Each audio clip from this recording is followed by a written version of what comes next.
ஆரம்ப நிலை சிகிச்சை உடல் குறைபாட்டை ஏற்படுத்தாது, பாதிக்கப்பட்டவர்களை ஒதுக்கக்கூடாது போன்ற விவரங்களை அண்டை அயலாருக்கு தெரிவித்து விழிப்புணர்வினை ஏற்படுத்துவேன். உணர்ச்சியற்ற தேமல், படை போன்ற தோல் நோய் உடல் குறைபாடு உள்ளவர்களையோ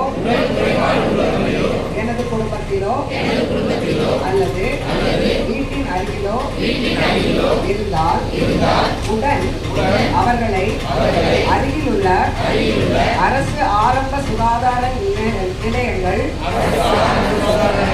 அல்லது அரசு மருத்துவமனைகளுக்கு குடும்ப உறுப்பினர்கள் போலவும் வேறுபாடு இல்லாமல் உரிய மரியாதையுடன். நாங்கள் லாஸ்ட் டைம் வந்து அந்த கன்னிவாடியில் கேம்ப் போடும்போது அங்கேயே நியூ கேஸ் பார்த்தோம். இன்னும் நிறைய தொழுநோய் நியூ கேசஸ் இருக்குது, நம்மளால் கண்டுபிடிக்க முடியாத நிலைமையில.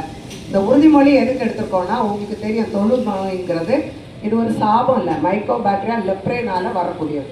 ஸோ உணர்ச்சியற்ற தேமல், சிலவங்களுக்கு உணர்ச்சியற்ற தேமல் இருக்காது, ஆறாத புண்ணு உள்ளங்கால இருக்கலாம், அல்லாட்டினா என்ன இருக்கலாம், நிறையா லெப்ரமேட்டிஸ் லெப்ரசி பார்த்தீங்கன்னா நிறைய நாடுல்ஸ் மாதிரி இருக்கலாம், அல்சர்ஸ் இருக்கலாம்.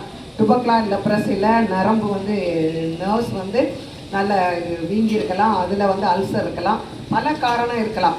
ஆனால் அதை நான் அப்படிப்பட்டவங்கள பார்த்தா சந்தேகமாக இருந்தால் உடனடியாக பக்கத்தில் பிரைமரி ஹெல்த் சென்டருக்கு முதல்ல கூட்டிகிட்டு போகணும்.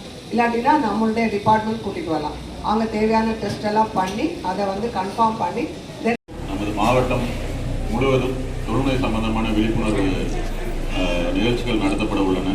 அதில் எடுத்து தலைமை தாங்கி நடத்தி கொடுத்த நமது மருத்துவக் கல்லூரி முதல்வர் அவர்களுக்கு நம் சார்பில் நன்றி தெரிவித்துள்ளோம். அடுத்த நிகழ்வாக தொழுநோயால் பாதிக்கப்பட்டு ஊனமுற்று நலமுடன் இருக்கும் இரு நபர்களுக்கு மரியாதை செலுத்தும் வகையில் திருமதி பஞ்சவர்ணம் அவர்களுக்கு நமது முதல்வர் நலத்திட்ட உதவிகளை வழங்குவார்.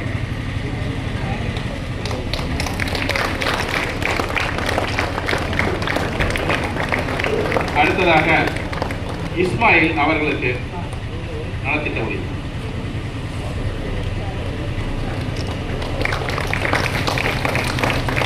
நன்றி.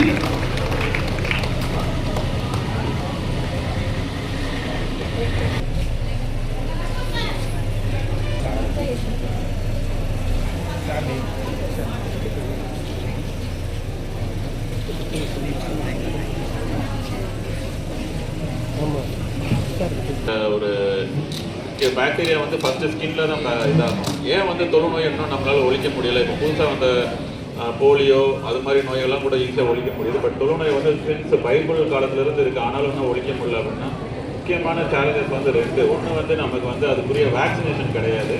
ரெண்டாவது வந்து மைக்ரோபாக்டீரியாவில் இருக்கிற அந்த பாக்டீரியாவோட இன்குபேஷன் பீரியட் வந்து பார்த்துட்டிங்கன்னா 5 வருஷம், 3 to 5 years ஆவரேஜ்.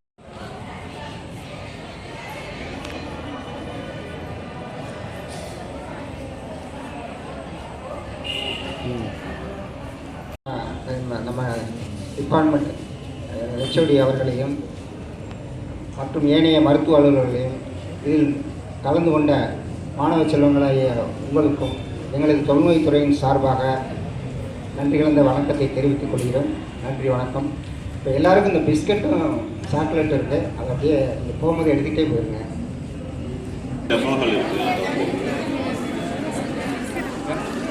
211